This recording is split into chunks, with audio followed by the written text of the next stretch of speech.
I have no rose-tinted awesome childhood memories of Subzero Mythologies. I never owned it as a kid, and I should have kept it that way as an adult. This game is horrible. Not fun. It's Sub-Zero fun. Not even the so bad it's fun kind of bad. It's bad. It's bad. Welcome to completion number 37 of the Potato Backlog project. For more information on the project, see the description below. Make sure you stick around to the end of the video for the Elder God approved Tater Raider, and let's quickly move past this horrible video game.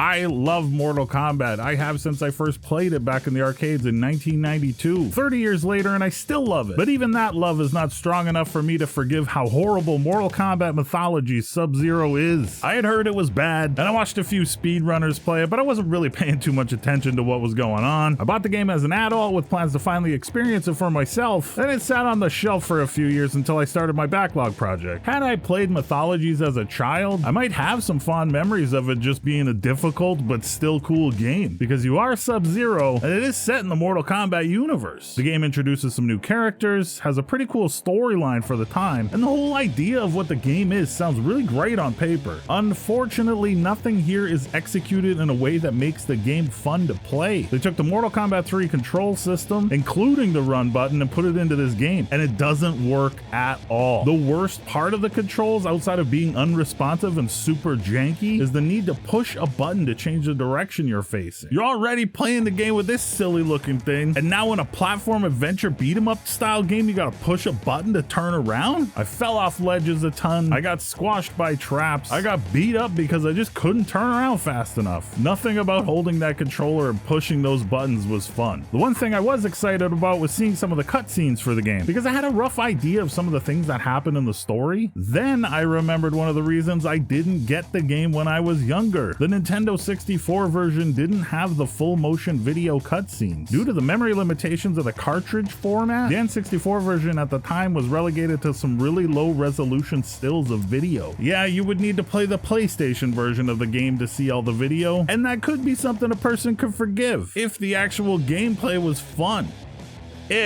But it's not. Some old games that are bad can be fun. It's like watching a crappy old movie. Some of them are just so bad they're good, like Hexen 64. Go play that game. This video game was so bad that I didn't even finish it. The computer bad guys read inputs just like the Mortal Kombat arcade games did back in the day. It's designed to be cheap, unfair, and kill you quickly. Mix that with horrible controls, and it's just not an experience I would recommend to anyone. And I tried. I put on my serious gamer pants. I pulled all those years of experience and patience out, and I sat down with the full intentions of grinding this bad boy out. But where I was able to slug through a pooper like Resident Evil Operation Raccoon City, I just couldn't do it here. And while it leaves a slight black mark on the backlog completion project, at the same time I'm proud of myself for at least trying. And I'm proud of myself for letting this one go for my own mental health. I could complete this, I could grind it out, but life is short and video games are supposed to be fun, or at least be some kind of good experience worth your time. The rarest 5 potato asses out of 5 never play this game. Don't even joke about it. The only way you should be playing this game is if you're a professional speedrunner and you're trying to break records to raise money for charity. Don't even speedrun this game for fun. With that, the backlog project rolls on, thankfully.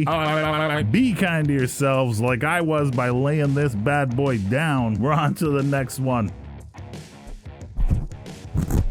Yeah. Or at least be some kind of good experiments. Make sure you stick around to the end of the video for the Fujin's a Jobber God Tater Raider. It's bad. It's bad.